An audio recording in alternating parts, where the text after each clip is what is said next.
Right, so I've been tasked with building a combo deck for Kassai, right? Revolving around Oath of Steel and trying to get as many swings off as we possibly can.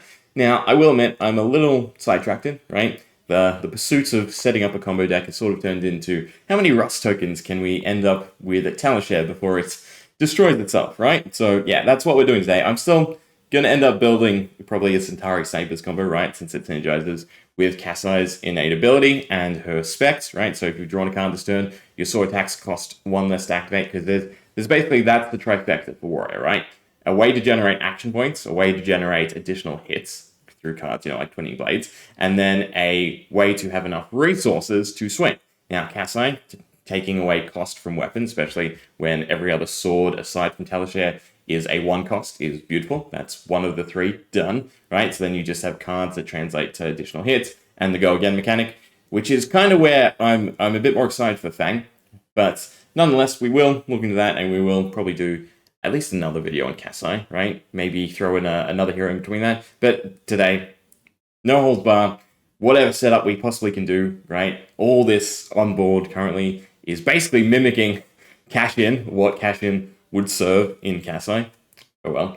But yeah, let's see how many times we can swing with Talishar. So we do have our windups, right? So Agile windup will meet one of our conditions of setting up go again for a weapon, right? Since Talishar does not have any way to generate go again, it's not equivalent to daggers and their ease of generating go again. And then our vigorous windups are basically 3 extra resources going into our turn because we lack card draw, right? So yeah, a hefty amount of setup going into this, but I really wanted to see, the maximum Rust tokens that we could generate, right? As soon as I read the 3 or more clause in the end of your turn, yeah, we gotta do something fancy with Talishar. So in our arsenal, we have Oath of Steel. Other than that, we have Assertiveness, which will convert to draw. We have Ignition as a -1, so sort of 1 extra resource. Featherfoot, because I want to work this in, but the main arms piece that you can take, right, to really use Talisman of Featherfoot is not usable on a weapon.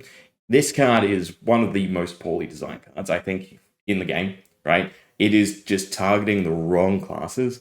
All the classes that can easily accomplish its +1 during the reaction step don't want go again, or their plus damage have go again, right? Hit and run, unsheath, tons of warrior ones.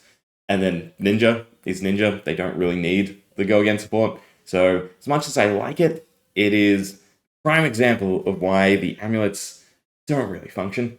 But we can pass with everything set up and we'll draw our 4 cards, which of course are going to be Twinning Blades, right, as our way to generate a whole bunch of additional attacks. We'll take our licks, and yeah, how many swings do you think we'll get off, right?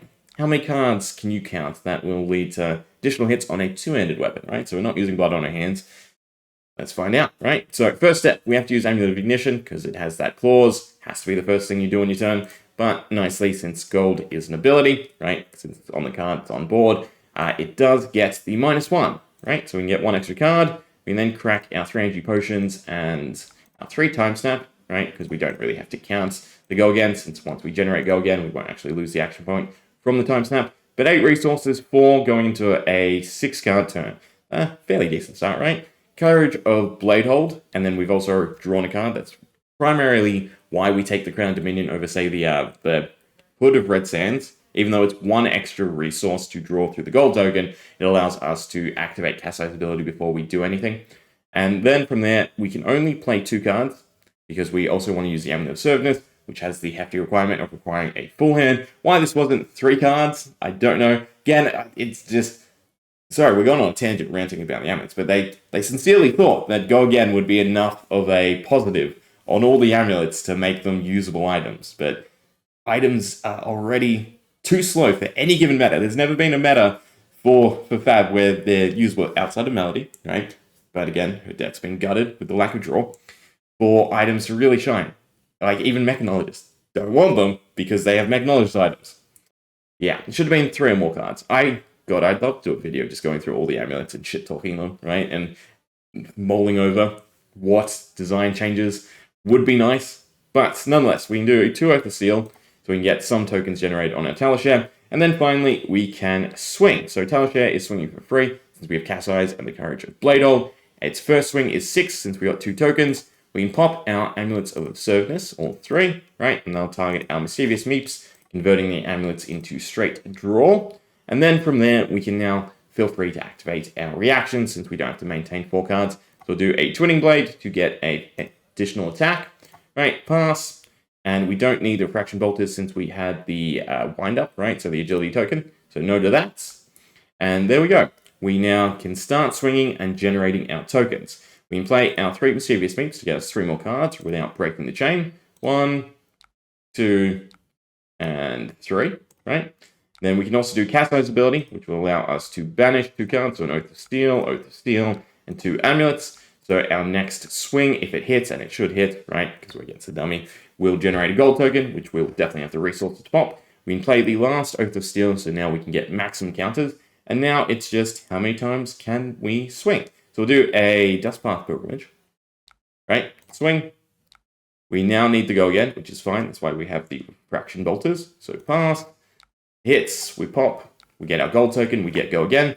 We can then proc our gold token, get our final card, which is another Dustpath Pilgrimage, all while not pitching anything, right? So this is, again, above the 40 threshold. It's going to be above by a decent margin, I think, right?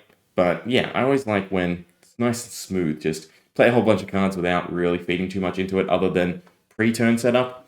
But now we need to go again. So we do Hin Run, next weapon attack, gains go again. I like this over Unsheath because the go again is unconditional and the damage is conditional. I feel that's a little bit nicer than having the go again be conditional that +3 is twice, which doesn't work with Talishar, but with most other weapons actually would. So I guess Unsheath isn't really that conditional. I digress, right? We can play Hin Run, and we can play another Dustpath Pilgrimage. We can swing one more time, right? It hits, we get one more swing. So last Dustpath Pilgrimage, God, I hate saying that, into a swing. Pass, another swing, into a Twinning Blade, pass, and then we get one more swing. No, we get 2 more swings. I've counted right. Yeah, beautiful. And then one final swing for 24. So we're ending the turn, God, with so many bubbles that it's off the card, and also 8 rust counters. No, you put a rust counter on before with 7 rust counters. So we swung 7 times with Talishar before it inevitably got destroyed, right? How much damage did we do? That's the curiosity. Seed, 123. Not bad. Again, would this combo work in a proper match? Absolutely not. But this type of stuff is what I'd love to pull off if we get PvE in a nice fashion, where you could have, again, you know, people actually play respective roles and then have a goofy ass deck like this where you're just trying to set up this OTK, right? And also makes me question with what is possible in the game, the type of HP they'd have to give to whatever the entity, boss, whatever it is in PvE to make it long lasting and enjoyable. Otherwise you could wreck a lot of things super easy if you're playing in a group. But there we go. 7 times for 123 damage. Not our best damage to end per offensive card, but still somewhat high. Why don't we take a look at the deck and we can sort of talk about the process, since this is a little bit of an odd one, right? So the way I look at combos is how many working parts is there, right? Because if there's way too many, there's so much to set up, and there's not too many cards that you can interchange, then the combo is not going to work. And simply put, the game is not at a point where combo is a thing unless it's a hero specifically designed by LSS to combo off. The reason for that is obviously we have the slow meta, but also the way cards are set up, right? You want all your cards to be impactful and conditional. You don't want anything to just snowball, right? That's what they're trying to marginalize within the game. So even in a class like Warrior, where their shtick appears to be setting up, right, additional hits. Again, you have that trifecta where you have cost, you have gaining the actual additional charges to hit, and then you have your action points, right? So 2 A's. Also, I got to remember to draw down, right? So it's a fine balance of that, even as a character like Kassai, who does appear to be sort of geared towards swinging a whole bunch. But nonetheless, what else goes into my mentality when trying to set up combo? Basically, it's a whole bunch of just counting, right? So the first thing I do is I get all the pieces, and then we go, how many resources does everything balance out, right? So Kassai, generating gold, that's a 2 costs. Crown, 2 gold, 2 costs. 3 Dust Path Pilgrimage, 3 cost, 0, 0, 0. Then we have Mischievous Meeps, another 3 cost, right? Leading into the Amulets of Service. So they need that as setup. Amulet of Ignition, as long as you do it first, it's a -1. Your Angie Pots are -6 in total. And then your Vigorous Wind-Ups are a -3, right? And that should all balance out to 4, 10. 1, 4, 10, right? So beautiful. So that's again, the combo, the cost section of the triangle done. We'll do P for action points, right? And then we'll do A for additional swings, right? So that's good. Then we count out the action points. Where is my eraser? I always feel like there's never an eraser for this, which is weird. I don't think there is. We'll do different dots. Okay. So how many additional swings? Well, we have 1, 2, 3, and then through the Dust Path Pilgrimage, 1, 2, 3. So we have 7 swings in total, which means that to balance it out, we need 6 ways of generating action points. We have the Time Snap Potions, so that brings us down to 3. Fraction Bolters, 2. Then we have our, what else do we have? Agile Wind-Up, right? So it means we need one other way to go again, and in comes Hit and Run. Now, if we go back, 2 months at this point, and chuck in, tomes, cash-ins, and all the other ways to set up cards, this could be a lot more explosive and a lot more easier without setup. And that's sort of where we're at when it comes to combo in Fab, right? You have cards like the amulets, all the talismans and everything that sort of lend themselves to combo because they are setup pieces. They do have substantial effects. It's just that the effects are heavily gated, right? So like the Talisman of Featherfoot, giving something go again is fantastic if it's on board and usable. This isn't controllable, right? I can't stack up all 3. I can't choose when to use it. It's just the next time an attack gains +1. Second, that +1, again, in the classes that have ease of giving X thing +1, they don't really need go again generation. So yeah, a little bit sad in that sense, but then you also have cards like, what's some of the favorites one? Well, Amulet of Service, for instance. You need that 4 cards, so you can only play it if you swing with a weapon, which does seem like a warrior-esque thing, right? Which is still nice in that regard, it's just too slow. And the fact that it has to hit an attack, right? You can't hit any action card, also makes it a bit jarring to use. Ignition, same thing. Going into weapon swings, that's nice as well, but is it necessary?